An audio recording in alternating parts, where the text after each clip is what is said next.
This is your whiteboard brief for Wednesday, April 15th.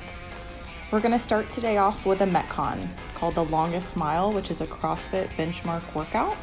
You're going to go through 4 rounds for time, starting with 10 burpees, then a 100-meter run, or 30 seconds of jump rope, or 30 seconds of running, then 10 air squats, back out to your run or jump rope, 10 push-ups, run or jump rope, 10 sit-ups, run or jump rope. We're doing this for 4 rounds with a 20-minute time cap, and you'll realize that over these 4 rounds you are running a mile in total. Your finisher today is all core. We're going to run through a circuit workout, so it's going to last 9 minutes total. We have 3 rounds of 30 seconds of work, 30 seconds of rest, going through hollow rocks, plank hip dips, and Supermans. Okay guys, today you have a benchmark CrossFit workout called the Longest Mile. You'll have 4 rounds to do under 20 minutes today. 20 minutes will be the time cap. Each round will look like 10 burpees, a 100-meter run, or 30 seconds of jump rope, or 30 seconds of running if you don't know where 100 meters is. Then 10 air squats, then back out to your run or jump rope option, 10 push-ups, run or jump rope, 10 sit-ups, run or jump rope. So you'll be doing that for 4 rounds. Like I said, you have 20 minutes to complete it, and the reason this is called the Longest Mile is because you're doing 400 meters of running each round, and you have 4 rounds. So that's 1,600 meters, which is a mile. So let's talk about the movements for today.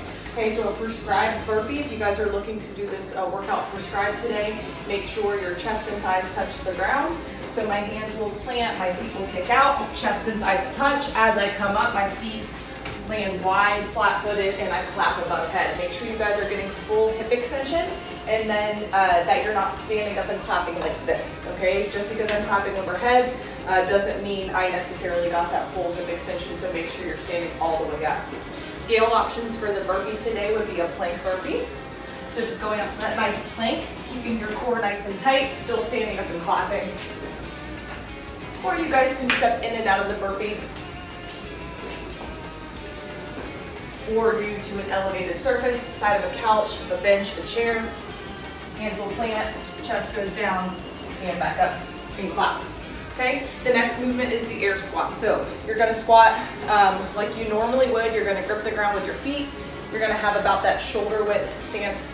When you're driving your knees out, you always want your knees to track over your toes, fighting to keep your chest up. So let's keep these good quality reps today. Okay, next movement, sit-ups. We'll do these ab mat style. So if you guys can grab like a small pillow or a rolled up blanket or a towel or something like that that you can keep under the small of your back. We'll go feet butterfly style. Make sure your shoulder blades touch each time. Big swing to get past that vertical plank, okay?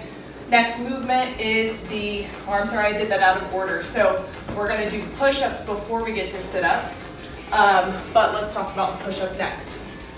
So remember, if you guys are doing a prescribed push-up, we wanna make sure you guys are hitting full range of motion.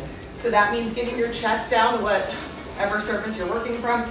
If you're doing prescribed, that's the floor, and then pushing up to full extension in between. Okay, so I'll start in that perfect plank position.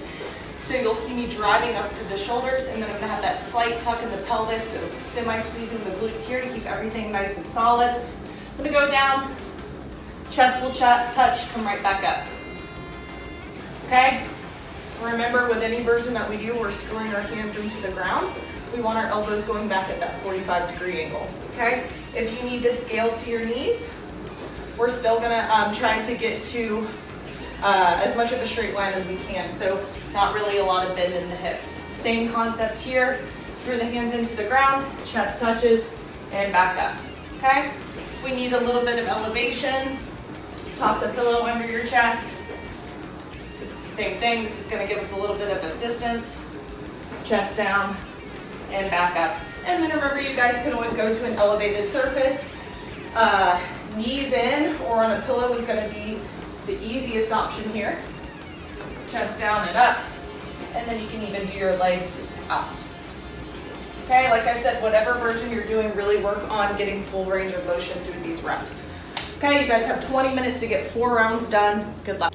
Our finisher today is going to be 3 rounds of hollow rocks, plank, hip dips, and supermans. We're gonna do this kind of like an EMOM style today. Within each minute, we're gonna do 30 seconds of work, 30 seconds of rest, and it's gonna last 9 minutes total. So let's talk about the movements. The first movement we're gonna do today is the hollow rock. You guys have been getting a ton of practice with this lately.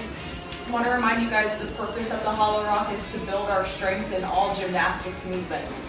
This is going to help with your handstand, your strip pull-ups, your kipping pull-ups, your toes to bar, muscle-ups, all of that stuff. We're trying to, at one point or another in the movement, get to a good hollow position, which is a nice tight core, pelvis kind of tucked. So that's what we're looking for. That's why we do hollow rocks a lot as accessory pieces. So remember, the first thing that we want to do is find the small of our back on the ground. You can either do that by rocking your pelvis back and forth until you find it, or like almost like an automatic way of finding it is bringing your knees up to a 90-degree angle.